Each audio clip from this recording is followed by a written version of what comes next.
정부는 미봉책인 경제 위기 대책이 아니라 근본적인 경제 위기 대책을 세워야 합니다.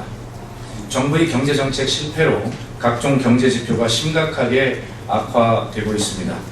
정부는 경제 성장률을 3.8%에서 3.1%로 하향 조정하였지만 한국은행은 2.8%, KDI 전문가조사 2.6%, 무디스 2.5% 등 2%대까지 성장률이 하락할 것으로 예측되고 있습니다. 또한 중국 경제가 위기 징후를 보이면서 국제 경제 환경이 급격하게 악화되고 있습니다. 정부는 26일 경제관계장관회의를 개최하고 승용차, 대형 가전, 고가의 가구, 시계, 가방 등에 대한 개별 소비세 축소, 골프 대중화 확산 등의 소비 촉진 방안을 발표하였습니다. 하지만 이러한 정책들은 내수 위축의 근본 원인이 가계소득의 감소임에도 불구하고 최저임금 인상, 정규직과 비정규직의 임금 격차 해소 등 가계소득을 향상시킬 수 있는 좋은 정책들을 외면한 것입니다. 특히 골프 대중화를 통한 소비 촉진 방안은 정부의 문제 의식이 얼마나 안이하며 누구를 위해 정책을 펼치는지를 적나라하게 보여주는 것이라고 하겠습니다. 박근혜 정부는 부유층에 혜택을 주는 소비 촉진 방안이 아니라 취약한 서민 계층에 우선 적용되는 소비 촉진 방안을 실행하여야만 합니다. 또한 내수 위축의 근본 원인인 가계소득 하락을 막고 서민 경제를 살릴 수 있는 경제 정책을 펼쳐야 합니다.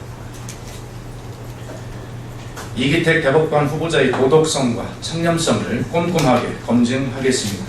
오늘 이기택 대법관 후보자에 대한 인사청문회가 개최됩니다. 이기택 대법관 후보자의 병역 면제 논란이 커져가고 있습니다. 이 후보자는 1979년 고도 근시로 병역 면제 판정을 받았으나 병적 기록부에는 고도 근시를 입증할 수치가 기록되어 있지 않기 때문입니다. 최근 남북 간의 긴장 상태가 최고조에 다다르자 우리 장병들은 전역을 미루면서까지 국방의 의무를 다하고자 해 국민에게 큰 감동을 주었습니다.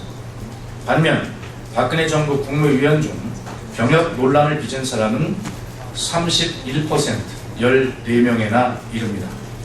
병역 논란을 일으키는 인물들을 계속해서 국무위원으로 지명하는 박근혜 정부의 뻔뻔함과 안보 불감증에 국민들은 혀를 내두르고 계십니다.